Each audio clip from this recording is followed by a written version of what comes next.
হযরত নূহ আলাইহিস সালাতু ওয়াস সালাম মানুষদেরকে দিনের কথা বলেন যখন, কওমের লোকেরা তাকে ধরে ধরে গিরাই গিরাই মারে, তখন আল্লাহর পয়গম্বর নূহ আলাইহিস সালাম আল্লাহকে ডাক দিয়া বললেন, আল্লাহ, তোমার নবী, তোমার পয়গম্বর যখন দাওয়াত দেয়, যখন তারা ধরে ধরে আমায় গিরাই গিরাই মারে, তখন আল্লাহর পয়গম্বর নূহ আলাইহিস সালাম আল্লাহকে ডাক দিয়া বলেন, আল্লাহ, তোমার পয়গম্বর তাদেরকে জান্নাতের পথে ডাকে, যখন তারা ধরে ধরে গিরাই গিরাই মারে, তখন আল্লাহ পাক বললেন, নূহ, আর চিন্তা করো না, টেনশন করো না, আমি আল্লাহ পাক তাদের ষড়যন্ত্রের মোকাবিলা করব। জোরে কোন সুবহানাল্লাহ। নূহ আলাইহিস সালাতু ওয়াস সালাম বড় দোয়া দিলেন, বললেন, আল্লাহ, তোমার পয়গম্বর তাদেরকে জান্নাতের পথে ডাকে, আর তারা ধরে ধরে আমায় গিরাই গিরাই মারে। আল্লাহ গো, তুমি এদের ভাসিয়ে দাও সমুদ্র সাগরে। আল্লাহ বললেন, নূহ, ভাসাবো একটু পরে, এই ফাঁকে তুমি নাও একটা নৌকা তৈরি করে, যাতে করে তোমার উম্মতেরা, তোমার সাথীরা বাঁচতে পারে। আল্লাহর পয়গম্বর নূহ আলাইহিস সালাতু ওয়াস সালাম নৌকা তৈরি শুরু করলেন, যখন কওমের লোকেরা প্রশ্ন করে, তখন, ও নূহ, এই নৌকা কি হবে? বলে, প্লাবন হবে, সবকিছু ভাসায় নিয়ে যাবে। নূহ আলাইহিস সালামের কওমের লোকেরা বলে, নূহ, প্লাবন হবে যখন, ওই যে দেখো পাহাড় দেখা যায়, জিবাল দেখা যায়, ওখানে আমরা পালাবো। তখন আল্লাহর পয়গম্বর নূহ আলাইহিস সালাতু ওয়াস সালাম বললেন, প্লাবন হবে যখন, ওই পাহাড়ও থাকবে না, জিবালও থাকবে না, সবকিছু ভাসায় নিবে। তখন আল্লাহর পয়গম্বর নূহ আলাইহিস সালাতু ওয়াস সালাম নৌকা তৈরি শেষ করলেন, যখন কওমের লোকেরা ষড়যন্ত্র করে ওই নৌকার মধ্যে পায়খানা শুরু করলো, তখন আল্লাহর পয়গম্বর নূহ আলাইহিস সালাতু ওয়াস সালাম আল্লাহকে ডাক দিয়া বললেন, আল্লাহ, প্লাবন হবে যখন, এই পায়খানাগুলি পরিষ্কার করবে কে? তখন আল্লাহ বললেন, নূহ, চিন্তা করো না, টেনশন করো না, ওয়া মাকারু ওয়া মাকারাল্লাহ ওয়াল্লাহু খায়রুল মাকিরিন।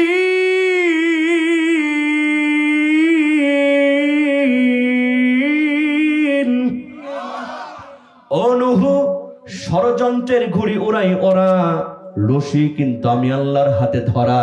আমার নাম আল্লাহ, আমার সাথে দেয় যারা পাল্লা, আমি আল্লাহ রাখি না তাদের ঘাড়ের কল্লা। একটু চিৎকার দিয়ে বলেন না বাবা সুবহানাল্লাহ। আমার ভাইরা, একে একে সবার পায়খানা করা হলো সে সোনার বাংলাদেশ। এক বুড়ি থাকলো বাকি, চিন্তা করে আমি আর কেন থাকবো বাকি, বয়স আমার 80, হাঁটতে পারি না বেশি, অন্তত গ্রামবাসীর পক্ষে, নূহের বিপক্ষে নৌকা একটা সিল মেরে আসি। এই চিন্তা করে 80 বছরের বুড়ি নৌকার মধ্যে পায়খানা শুরু করলো। যখন স্লিপকে পায়খানার মধ্যে পড়ে গেল, তখন আমার ভাইয়েরা পড়লো 80 বছরের বুড়ি, আর যখন বের হলো তখন হয়ে গেল 16 বছরের ছুরি। এই খবর পৌঁছায় গেল তাড়াতাড়ি, নূহের নৌকার পায়খানা মাখলে যৌবন আসতেছে ফিরি, তোমরা আর কেউ করো না কো দেরি, বোটানিক অ্যারোমা ফেয়ার লাভলি মনে করে মাখো তাড়াতাড়ি। আমার ভাইয়েরা, বাঙালি ফ্রি পাইলে কোনো হুঁশ থাকে? কি বলেন, থাকে? দেখবেন চিনি সারা চা খায় না দেখে মারে দেয়, কথা কোন ঠিক কিনা? আমার ভাইয়েরা, সব জায়গায় খবর ছড়ায় গেল, নূহের নৌকার পায়খানা মাখলে যৌবন আসতেছে ফিরি, তোমরা আর কেউ করো না কো দেরি। এখন যারা পাতলা মানুষ, এক দৌড় দিয়া সব পায়খানার মধ্যে গিয়ে হাজির, নাউজুবিল্লাহ কবেন না? আমার ভাইয়েরা, পাতলারা বেশি দৌড়াতে পারে কি পারে না? সব পাতলাগুলি দৌড় দিয়ে সব পায়খানা মেখে শেষ। এখন যারা মোটা মানুষ, হেলে দুলে নৌকার কাছে এসে দেখে সব বোনাস, এক সিটা ফোটাও আর পায়খানা নাই। মোটা মানুষ পাতলার কলার ধরে বলে বেটা আমরা খাইও বেশি হাগিও বেশি, তোর পায়খানা মাখলি মাখ, আমার পায়খানা গেল কই, তাড়াতাড়ি পায়খানা দে। আল্লাহ বললেন নূহ তুমি বলেছিলে পায়খানা পরিষ্কার করবে কি, এখন দেখো পায়খানা না পায়া ওদের মধ্যেই গন্ডগোল শুরু হয়েছে। দেখেন না বলে খেলা হবে, খেলা হবে। এবার খেলা ঠিকই হয়েছে, কথা কোন ঠিক কিনা? গভীর মনোযোগ মুসলমান।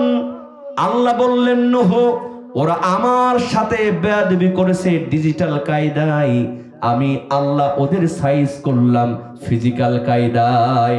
আমার ভাইয়েরা বলেন তো সেই আল্লাহ আজও আছে না নাই? কিন্তু আমরা ভরসা করতে পারি নাই, কথা কোন ঠিক কিনা? আল্লাহর নবী ভরসা করলেন কার উপর? জোরে বলেন কার উপর? আবু জেহেল, আবু লাহাব, উতবা, শাইবা যখন বলে দিল মুহাম্মদ বিন আব্দুল্লাহ ওই বাইতুল মুকদ্দাসের দরজা কয়টা, জানালা কয়টা বলো, মনে আসেনি?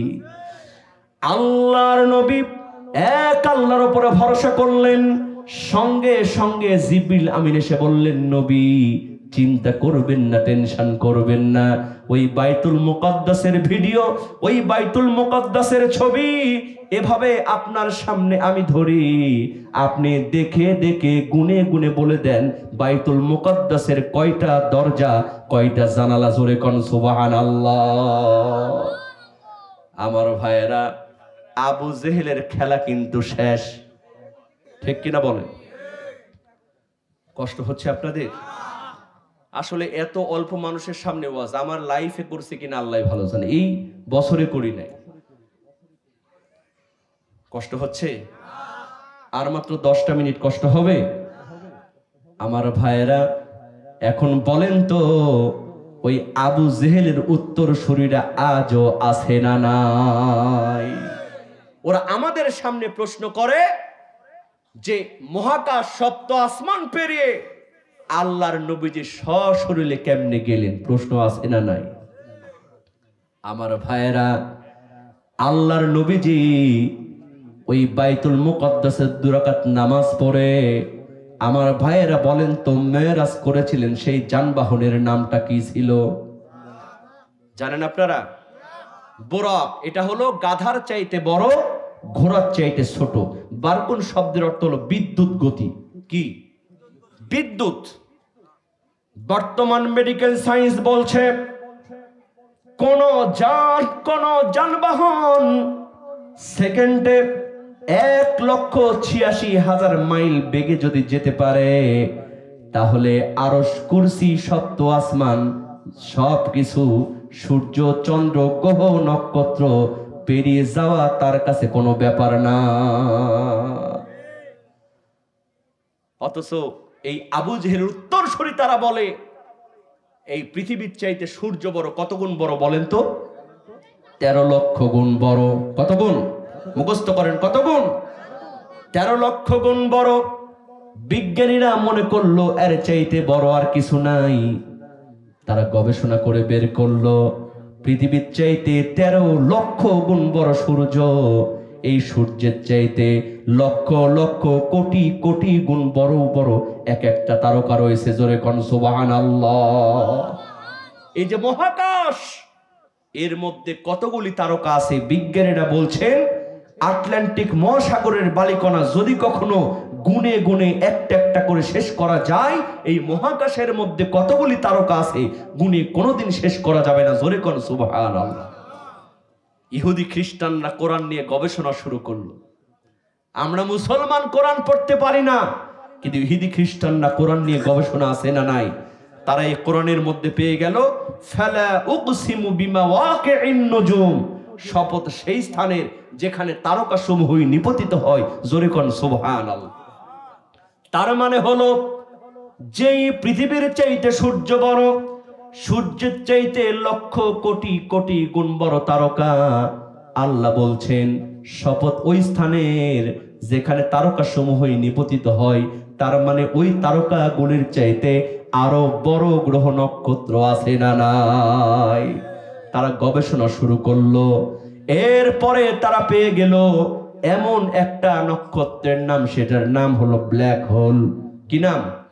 ব্ল্যাক হোল, ছায়াপথ, যেই পৃথিবীর চাইতে 13 লক্ষ গুণ বড় সূর্য, এই সূর্যের চাইতে কোটি গুণ বড় তারকা।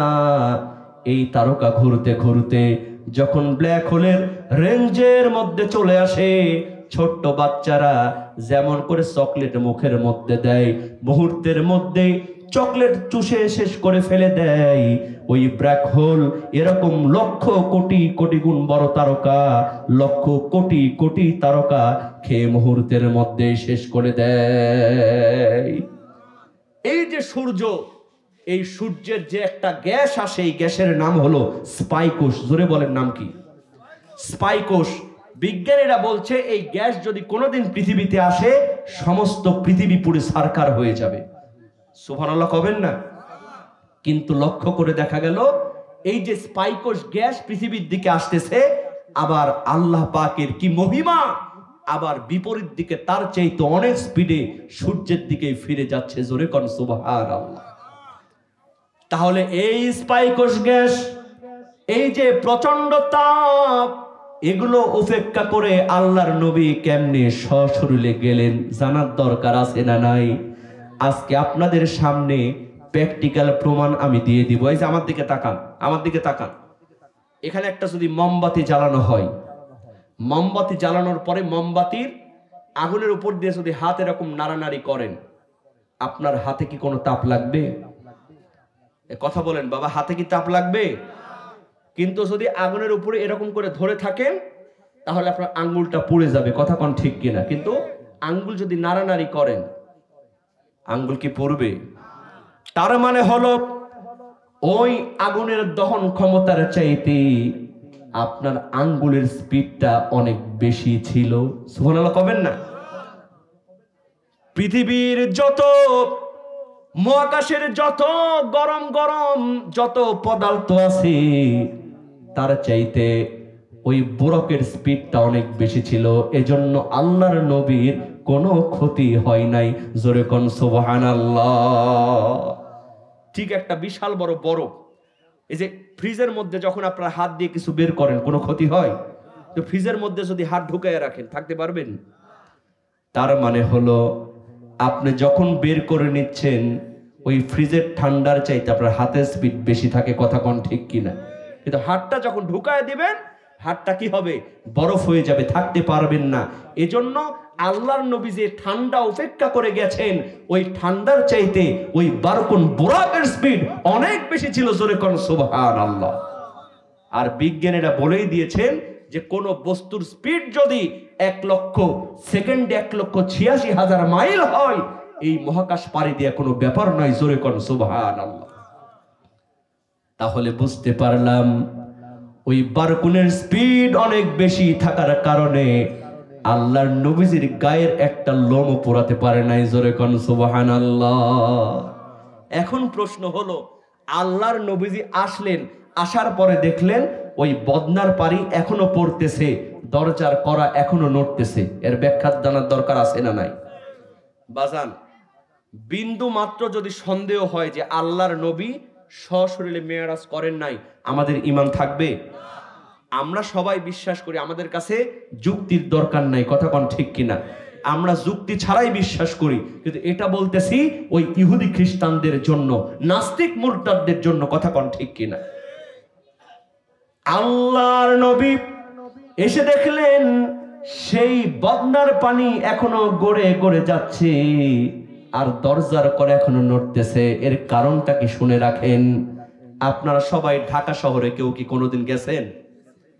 ঢাকা শহরে যারা থাকছেন তারা দেখবেন শাহবাগের মোড়ে হঠাৎ করে যান চলাচল হচ্ছে, হঠাৎ করে পুলিশের বাঁশির ফু, মুহূর্তের মধ্যেই সব গাড়িগুলা রাস্তা ফাঁকা করে দিয়ে যে যেখানে আছে ওখানেই দাঁড়ায় যায়। কিছুক্ষণ পর দেখা যায় মাননীয় প্রধানমন্ত্রী শেখ হাসিনার গাড়ি ওখান দিয়ে চলে যাচ্ছে। মানে প্রধানমন্ত্রী যখন যশোরে আসে, তখন মনিরামপুর বাজার ফাঁকা হয়ে যায়। মনিরামপুরে যখন ঢুকে কেশবপুর বাজার ফাঁকা হয়ে যায়। কেশবপুর বাজারে যখন আসে সুকনগর ফাঁকা হয়ে যায়, সুকনগর যখন ছেড়ে আসে তখন মির্জাপুর সাতক্ষীরা সব ফাঁকা করে দেয়। এরকম আইন আছে না নাই? সব যান চলাচল চলছে, কিন্তু প্রধানমন্ত্রীর নিরাপত্তার জন্য সম্মানের খাতিরে যে যেমনি আছে ওখানে দাঁড়ায় যায়। কথা কোন ঠিক কিনা? তাহলে পৃথিবীর প্রধানমন্ত্রীর জন্য যদি এরকম সব ইঞ্জিন চালিত থাকার পরেও সব থেমে যায়, তাহলে যেই বিশ্বনবী মুহাম্মদুর রাসূলুল্লাহ সাল্লাল্লাহু আলাইহি ওয়াসাল্লামকে আল্লাহর নবী নিবেন, তার কাছে নিয়ে আসবেন, তিনি কি পারেন না সমস্ত পৃথিবীকে থামিয়ে দিতে?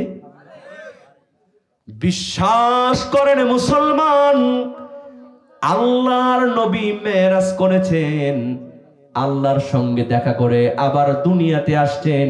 আল্লাহ পাক আসমান এবং জমিন গোটা পৃথিবীকে থেমে যেতে বলেছিলেন, তারা থেমেছিল, যেমন ছিল তেমনই ছিল। আল্লাহর নবী এসেছেন, আবার পৃথিবী চলতে শুরু করেছে। এজন্য বদনার পানি তখনও গড়তেছে, দরজার করা তখনও নড়তেছে। সুবহানাল্লাহ কবেন না? সুবহানাল্লাহ কবেন না? আল্লাহর নবী যখন সিদরাতুল মুনতাহায় গেলেন, জিবরিল আমিন বললেন, নবী আমি আর যেতে পারবো না, এখানে আপনি দাঁড়ান, ওয়েট করেন, রফরফ নামক বিছানা এসে আপনাকে নিয়ে যাবে। সুবহানাল্লাহ কবেন না? আল্লাহর নবী বসে আছেন, আল্লাহর নবীজির মধ্যে একরকম ভয় জাগ্রত হয়ে গেল। এমন সময় আল্লাহর নবী লক্ষ্য করলেন কে যেন আল্লাহর নবীর পাশে হাঁটাহাঁটি করতেছে। জোরে কোন সুবহানাল্লাহ। আল্লাহর নবী লক্ষ্য করে দেখলেন ওটার অন্য কেউ নয়, ওটা হলো হাফসি বিলাল। আল্লাহর নবী দুনিয়াতে যখন চলে আসলেন, হযরতে বিলালকে ডাক দিয়ে বললেন, বিলাল আমি যখন সিদরাতুল মুনতাহায় অবস্থান করছিলাম, আমার যখন ভয় হচ্ছিল, আমি কেমন যেন দেখলাম তুমি বিলাল আমার পাশে ঘুরে বেড়াচ্ছ। ও বিলাল তুমি এমন কি আমল করো আমি নবী একটু জানতে চাই। হযরতে বিলাল রাদিয়াল্লাহু তাআলা আনহু বললেন, নবী আমি কি আমল করি আপনি তো সবই জানেন, কিন্তু একটা স্পেশাল আমল আমি করি। আমার যখন ওযু ভেঙে যায় আমি বিলাল সঙ্গে সঙ্গে ওযু করি, আর ওযু করার পর আমি 2 রাকাত নামাজ আদায় করি। জোরে কোন সুবহানাল্লাহ। আল্লাহর নবী বললেন, বিলাল এই আমল তুমি ছেড়ে দিও না, এই আমলের কারণে আল্লাহ পাক তোমাকে সিদরাতুল মুনতাহা পর্যন্ত পৌঁছে দিয়েছে। আল্লাহ পাক নবী আল্লাহ পাকের সঙ্গে দেখা করলেন। আমার ভাইয়েরা বলেন তো, আল্লাহর নবী যে মেরাজ থেকে কি নিয়ে আসলেন? কেমন করে ঘুমাও তুমি ফজর করে কাজা, এমনও তো হতে পারি জোহরে জানাজা। ঠিক কিনা বলে? ও সাতক্ষীরার মুসলমান, এই মেরাজের মূল যে মেসেজ সেটা হলো সালাত, নামাজ নামাজ নামাজ নামাজ তোমরা ছেড়ে দিও না। যুবক তুমি মনে করছো আমার তো এখনো বয়স আছে, দাড়ি এখনো পাকে নাই, নামাজটা ছেড়ে দিলাম। ও যুবক, চোখ বন্ধ করে তুমি যখন ঘুমিয়েছ, চোখ খুললে সকাল, না হলে কিন্তু পরকাল। কথা কোন ঠিক কিনা? আসার সিরিয়াল আছে, যাওয়ার কোন সিরিয়াল আছে? কেমন করে ঘুমাও তুমি ফজর করে কাজা,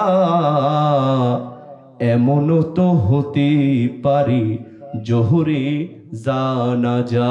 ঠিক কিনা বলে? মুসলিম হয় না জন্ম নিলে মুসলমানের ঘরে, কাফির মুমিন তফাৎটা হয় সালাতের উপরে। কষ্ট হচ্ছে আপনাদের? একটু মারহাবা বলা যায় না? মারহাবা বলেন। মুসলিম হয় না জন্ম নিলে মুসলমানের ঘরে, কাফের মুমিন তফাৎটা হয় সালাতের উপরে। এই জীবনে নামাজ যেন এই জীবনে সালাত যেন হয় না কবু কাজা, এমনও তো হতেই পারে আগামীকাল জোহরে জানাজা।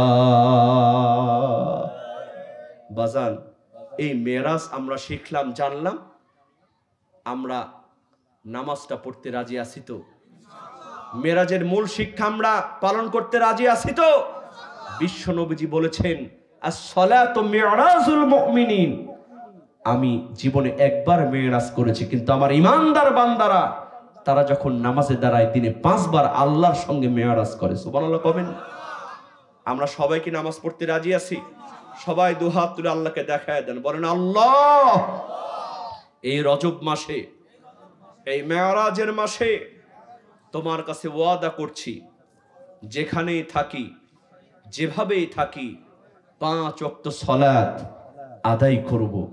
আল্লাহ, প্রকৃত নামাজি না বানায়া তুমি আমাদের খবরে নিও না, তুমি আমাদের খবরে নিও না। আল্লাহ, তুমি আমাদের নামাজকে কবুল করো। জোরে বলেন আমিন। হাত নামান আমার ভাইয়েরা, এই নামাজটা যদি আমরা পড়তে পারি তবে আমরা মেরাজের শিক্ষা আমরা পালন করতে পারবো। এই যে 8 তারিখ, 8ই ফেব্রুয়ারি, এটা ধরা হচ্ছে যেটা 27শে রজব, এটাই হলো মেরাজুন নবী। যদিও এটা প্রকৃত সহিহ হাদিসের মধ্যে যে অ্যাকুরেট এটা বলা যাবে না, মতানৈক্য আছে। আল্লাহ পাক যেন এই মেরাজের শিক্ষা থেকে আমাদেরকে নামাজের উপরে আমল করার তৌফিক দান করেন, বলেন আমিন। আমাকে বলেছেন হুজুর আজান দিতে হবে, বিভিন্ন বক্তার কণ্ঠে ওয়াজ করতে হবে। বাপরে বাপ, এটা আবার কি? কষ্ট হচ্ছে আপনাদের? আচ্ছা, এই মাদ্রাসা কই, হুজুর কোথায়? হুজুর আবার কয় যে ভাইজান একটু কালেকশন করতে হবে। বলেন তো, এত রাত্রিরে ভাইজান? হ্যাঁ হ্যাঁ, আমি বলি কি যে হুজুর এদিকে আসেন, আপনি ওদিকে কেন? এখন কি চাদর দিবেন? দিলে দেন, তাহলে আমি আজান দিয়ে বিভিন্ন বক্তার কণ্ঠে ওয়াজ শুনিয়ে শেষ করে দিব ইনশাল্লাহ। একটু সবাই একটু দেন, হুজুর যেহেতু বলেছে সবাই একটু পকেটের মধ্যে হাত দেন তো বাবা, বিসমিল্লাহ বলে একটু দেন। ওস্তাদের মার হয় শেষ রাতে। বিশ্বাস করেন, আজকে এই গুটি কয়েক মানুষ যারা থাকলেন, এই মাহফিলটা কবুল হয়ে গেলে এই মাহফিলটা জান্নাতে যাওয়ার ওসিলা হতে পারে কি পারে না? ও যুবক, পারে কি পারে না?